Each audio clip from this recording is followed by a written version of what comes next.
Guitar ಕಲಿಯೋಕೆ ತಿಂಗಳ್ಗಟ್ಲೆ ಆಗ್ತಿದ್ಯಾ ಅಥವಾ ಒಂದು ಹೊಸ ಭಾಷೆ ಕಲಿಯೋದು ಅಸಾಧ್ಯ ಅಂತ ಅನಿಸ್ತಿದ್ಯಾ? ಹಾಗಾದ್ರೆ ಕೇಳಿ. ಟಿಮ್ ಫೆರೆಸ್ ಅವರಂತಹ ಟಾಪ್ ಪರ್ಫಾರ್ಮರ್ಗಳು ಯಾವುದೇ ಸ್ಕಿಲ್ಲನ್ನ 10 ಪಟ್ಟು ವೇಗವಾಗಿ ಕಲಿಯಲು ಒಂದು ಸೀಕ್ರೆಟ್ ಫ್ರೇಮ್ವರ್ಕ್ ಬಳಸ್ತಾರೆ. ಇಂದು ನಾವು ಆ ಸೀಕ್ರೆಟ್ ಏನು ಅಂತ ನೋಡೋಣ. ಈ ಪ್ರಶ್ನೆ ನಮ್ಮೆಲ್ಲರನ್ನೂ ಕಾಡುತ್ತೆ ಅಲ್ವಾ? ನಮ್ಮ ಕಣ್ಮುಂದೆಯೇ ಕೆಲವರು ಹೊಸ ಭಾಷೆ, ಹೊಸ ವಾದ್ಯ, ಹೀಗೆ ಏನನ್ನಾದ್ರೂ ಪಟಾಪಟ್ ಅಂತ ಕಲ್ತುಬಿಡ್ತಾರೆ. ಆದ್ರೆ ನಾವು ಮಾತ್ರ ವರ್ಷಾನುಗಟ್ಲೆ ಪ್ರಯತ್ನ ಪಡ್ತಾನೇ ಇರ್ತೀವಿ. ಯಾಕಿಂಗೆ? ಇದರ ಹಿಂದಿರೋದು ಬರೀ ಟ್ಯಾಲೆಂಟ್ ಅಂತೂ ಅಲ್ಲ. ನಿಜ ಹೇಳ್ಬೇಕಂದ್ರೆ ವೇಗವಾಗಿ ಕಲಿಯೋದ್ರ ಹಿಂದೆ ಒಂದು ಸಿಸ್ಟಮ್ಯಾಟಿಕ್ ವಿಧಾನ ಇದೆ. ಅದು ಹುಟ್ಟಿನಿಂದ ಬಂದ ಪ್ರತಿಭೆ ಅಲ್ಲ, ಬದಲಿಗೆ ಅದೊಂದು ತಂತ್ರ. ಆ ತಂತ್ರವೇ 4 ಹಂತಗಳಿರೋ ಒಂದು ಸರಳ ಫ್ರೇಮ್ವರ್ಕ್. ಸರಿ, ಹಾಗಿದ್ರೆ ಬನ್ನಿ ಶುರು ಮಾಡೋಣ. ನಾವು ಮಾತಾಡ್ತಿರೋ ಈ ಫ್ರೇಮ್ವರ್ಕ್ ಟಿಮ್ ಫೆರಿಸ್ ಅವರ DSS ಫ್ರೇಮ್ವರ್ಕ್. ನೀವು ಯಾವುದೇ ಹೊಸ ವಿಷಯ ಕಲಿಬೇಕಂದ್ರೂ ಇದೊಂದು ತುಂಬಾನೇ ಪವರ್ಫುಲ್ ಟೂಲ್. DSS ಅಂದ್ರೇನು? ಡಿ ಅಂದ್ರೆ ಡಿಕನ್ಸ್ಟ್ರಕ್ಟ್ ಅಂದ್ರೆ ವಿಭಜನೆ, ಎಸ್ ಅಂದ್ರೆ ಸೆಲೆಕ್ಟ್ ಅಂದ್ರೆ ಆಯ್ಕೆ, ಇನ್ನೊಂದು ಎಸ್ ಅಂದ್ರೆ ಸೀಕ್ವೆನ್ಸ್ ಅಂದ್ರೆ ಅನುಕ್ರಮ, ಕೊನೆಯ ಎಸ್ ಅಂದ್ರೆ ಸ್ಟೇಕ್ಸ್ ಅಂದ್ರೆ ಪಣ. ಈ 4 ಹಂತಗಳೇ ನಮ್ಮ ಸ್ಪೀಡ್ ಲರ್ನಿಂಗ್ನ ದಾರಿ. ಬನ್ನಿ ಮೊದಲನೇ ಹೆಜ್ಜೆ ಇಡೋಣ.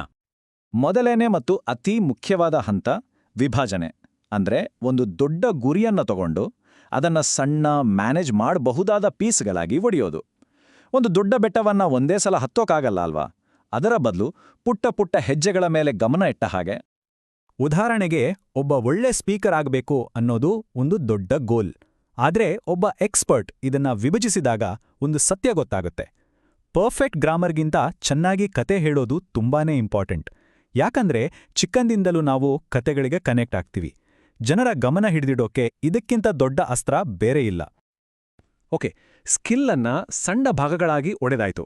ಈಗ ಎರಡನೇ ಹಂತ ಆಯ್ಕೆ. ಇಲ್ಲಿ ನಾವು ಸ್ಮಾರ್ಟ್ ಆಗಿ ಯೋಚನೆ ಮಾಡಬೇಕು. ಅತಿ ಕಮ್ಮಿ ಎಫರ್ಟ್ ಹಾಕಿ ಅತಿ ಹೆಚ್ಚು ರಿಸಲ್ಟ್ ಕೊಡುವ ಆ ಗೋಲ್ಡನ್ ಪಾಯಿಂಟ್ಗಳು ಯಾವುದು ಅಂತ ಹುಡ್ಕೋಣ. ಈ ಆಯ್ಕೆ ಮಾಡೋ ಹಂತದ ಹಿಂದೆರೋದೆ ಪರೀಟೋ ಪ್ರಿನ್ಸಿಪಲ್ ಅಥವಾ 80-20 ರೂಲ್. ಇದರ ಪ್ರಕಾರ ಯಾವುದೇ ಫೀಲ್ಡ್ನಲ್ಲಿ 80% ರಿಸಲ್ಟ್ಸ್ ಕೇವಲ 20% ಕಾರಣಗಳಿಂದ ಬರುತ್ತೆ.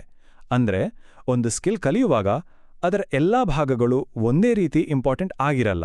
ನಾವು ಆ 20% ಸೂಪರ್ ಇಂಪಾರ್ಟೆಂಟ್ ಭಾಗಗಳ ಮೇಲೆ ಫೋಕಸ್ ಮಾಡಬೇಕು. 80-20 ರೂಲ್ನ ಬ್ಯೂಟಿನೇ ಇದು.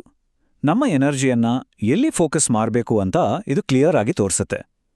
ಎಲ್ಲ ಕಡೆ ಓಡಿ ಸುಸ್ತಾಗೋ ಬದಲು ಸರಿಯಾದ ಟ್ರ್ಯಾಕ್ ಮೇಲೆ ಓಡಿದ್ರೆ ಗುರಿ ಬೇಗ ತಲುಪಬಹುದು. ಇಂಗ್ಲಿಷ್ ಭಾಷೆಯಲ್ಲಿ 10 ಲಕ್ಷಕ್ಕೂ ಹೆಚ್ಚು ಪದಗಳಿವೆ. ಆದರೆ ಪ್ರತಿದಿನ ಮಾತಾಡೋಕೆ ಎಷ್ಟು ಪದಗಳು ಬೇಕು ಗೊತ್ತಾ? ಕೇವಲ 300-400 ಸರ್ವೈವಲ್ ಪದಗಳಿದ್ರೆ ಸಾಕು. ಇದು 80/20 ರೂಲ್ಗೆ ಒಂದು ಪರ್ಫೆಕ್ಟ್ ಎಕ್ಸಾಂಪಲ್. ಇಡೀ ಡಿಕ್ಷನರಿ ಓದೋ ಬದಲು ಈ ಇಂಪಾರ್ಟೆಂಟ್ ಪದಗಳನ್ನ ಕಲಿತ್ರೆ ನಾವು ಬೇಗನೆ ಮಾತಾಡೋಕೆ ಶುರು ಮಾಡಬಹುದು.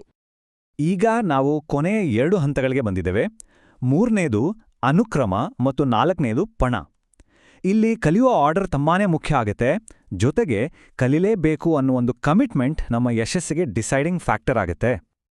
ಹೌದು, ಕಲಿಯುವ ಕ್ರಮ ಬಹಳ ಮುಖ್ಯ. ಸಾಮಾನ್ಯವಾಗಿ ನಾವು ಮೊದಲು ಗ್ರಾಮರ್ ರೂಲ್ಸ್ ಕಲಿಯೋಕೆ ಹೋಗ್ತೀವಿ. ಆದರೆ DSS ಮೆಥಡ್ನಲ್ಲಿ ಒಂದು ಟೂರಿಸ್ಟ್ ಪ್ಲೇಸ್ನಲ್ಲಿಯೋ ಅಂಗಡಿಯೊಂಥರ ಯೋಚನೆ ಮಾಡಬೇಕು.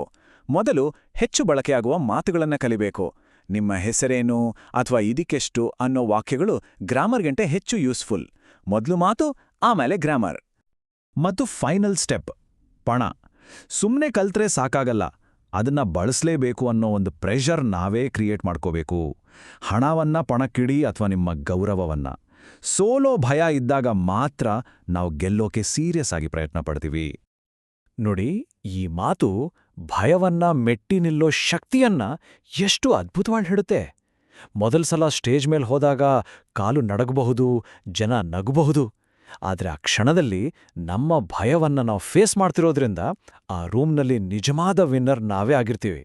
ನಮ್ಮ ಗೌರವವನ್ನ ಪಣಕ್ಕಿಡೋದು ಅಂದ್ರೆ ಇದೇ. DSS ಫ್ರೇಮ್ವರ್ಕ್ ಒಂದು ಅದ್ಭುತ ಟೂಲ್ ನಿಜ. ಆದ್ರೆ ಈ ಟೂಲನ್ನು ಸರಿಯಾಗಿ ಬಳಸೋಕೆ ಒಂದು ಸರಿಯಾದ ಮೈಂಡ್ಸೆಟ್ ಬೇಕು. ಅದಕ್ಕಾಗಿ ಟಿಮ್ ಫೆರಿಸ್ ಅವರ 2 ಬೋನಸ್ ನಿಯಮಗಳನ್ನ ನೋಡೋಣ. ಫೆರಿಸ್ ಒಂದು ಸೂಪರ್ ಮಾತು ಹೇಳ್ತಾರೆ. ಪ್ಯಾಷನ್ ಅನ್ನೋ ದೊಡ್ಡ ಪದದ ಹಿಂದೆ ಹೋಗ್ಬೇಡಿ, ಎನರ್ಜಿ ಎಲ್ಲಿದೆ ಅಂತ ನೋಡಿ. ಒಂದು ಕೆಲಸ ನಿಮ್ಮನ್ನ ಸುಸ್ತು ಮಾಡ್ತಾ ಅಥವಾ ಚೈತನ್ಯ ಕೊಡ್ತಾ? ಅದನ್ನ 15 ನಿಮಿಷದಲ್ಲೇ ನಿಲ್ಲಿಸಬೇಕು ಅನಿಸ್ತಾ ಅಥವಾ ಗಂಟೆಗಟ್ಲೆ ಮಾಡಬಹುದು ಅನಿಸ್ತಾ? ಹೀಗೆ ಯೋಚಿಸಿದ್ರೆ ಕಲಿಯಲು ಸರಿಯಾದ ಸ್ಕಿಲ್ ಯಾವುದು ಅಂತ ಕ್ಲಿಯರ್ ಆಗುತ್ತೆ. ಈಗ ನಿಮ್ಮ ಹತ್ತಿರ DSSS ಅನ್ನೋ ಒಂದು ಸೂಪರ್ ಪವರ್ ಇದೆ. ಹಾಗಾದ್ರೆ ಈ ಕ್ಷಣದಿಂದ ನೀವು ಕಲಿಯಲು ಹೊರಟಿರುವ ಮೊದಲ ಸ್ಕಿಲ್ ಯಾವುದು? ಯಾವುದನ್ನು ವಿಭಜಿಸಿ ಮುಖ್ಯ ಅಂಶಗಳನ್ನು ಆಯ್ಕೆ ಮಾಡಿ ಸರಿಯಾದ ಕ್ರಮದಲ್ಲಿ ಕಲಿತು ಜಗತ್ತಿಗೆ ತೋರಿಸಲು ಪಣ ತೊಡುತ್ತೀರಿ? ಯೋಚನೆ ಮಾಡಿ ಮತ್ತು ಆಕ್ಷನ್ ತಗೊಳ್ಳಿ.